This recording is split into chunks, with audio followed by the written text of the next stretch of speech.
Welcome to the Bond Briefing, where we uncover the untold stories of 007. Today, we're answering a question that has puzzled Bond fans for decades. Why did Roger Moore's James Bond never drive an Aston Martin? The Bond Aston Martin legacy. From Goldfinger to No Time to Die, Aston Martin has been a defining part of Bond's legacy. So why did the franchise abandon it during Moore's tenure? The answer lies in branding, character reinvention, and the financial struggles of the 1970s. Ian Fleming's original Bond car. Surprisingly, James Bond wasn't always associated with Aston Martin. In Ian Fleming's novels, he drove a Bentley, reflecting Fleming's personal taste. It wasn't until the films that Aston Martin became Bond's signature car, thanks to Goldfinger, 1964. A new Bond for a new era. In 1973, the franchise was at a crossroads. Sean Connery was gone for the second time, and George Lazenby's one-off as Bond had left things uncertain. Enter Roger Moore, whose version of 007 was more charming and humorous than Connery's tough, no-nonsense approach. To establish Moore's Bond as a fresh take, the filmmakers made a key decision: no Aston Martin. The Lotus Esprit, Moore's signature car. Instead of bringing back Aston Martin, Moore's Bond drove the Lotus Esprit in The Spy Who Loved Me, 1977. Nicknamed Wet Nelly, it wasn't just a sports car, it was a submarine. This perfectly fit Moore's era, where spectacle and fun took center stage. While Connery's DB5 relied on hidden gadgets, Moore's Bond drove a car that could literally dive underwater. The financial side, Aston Martin's decline. Financial factors also influenced the choice of vehicles. Aston Martin struggled economically during the 1970s, producing limited cars at high cost. For the filmmakers, partnering with Lotus offered a practical solution: a sleek, modern sports car available at a fraction of the cost of an Aston Martin. Lotus embraced the opportunity, working closely with the Bond production team and providing vehicles that could be modified for stunts and cinematic spectacle. This collaboration helped shape Moore's Bond into a figure defined by daring action and inventive technology rather than traditional luxury. Moore's most unconventional Bond car. Moore's tenure also highlighted unconventional choices that further distinguished his Bond.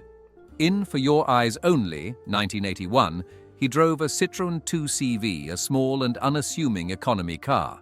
On paper, it was far from a sleek getaway vehicle, but Moore transformed it into a memorable tool for action.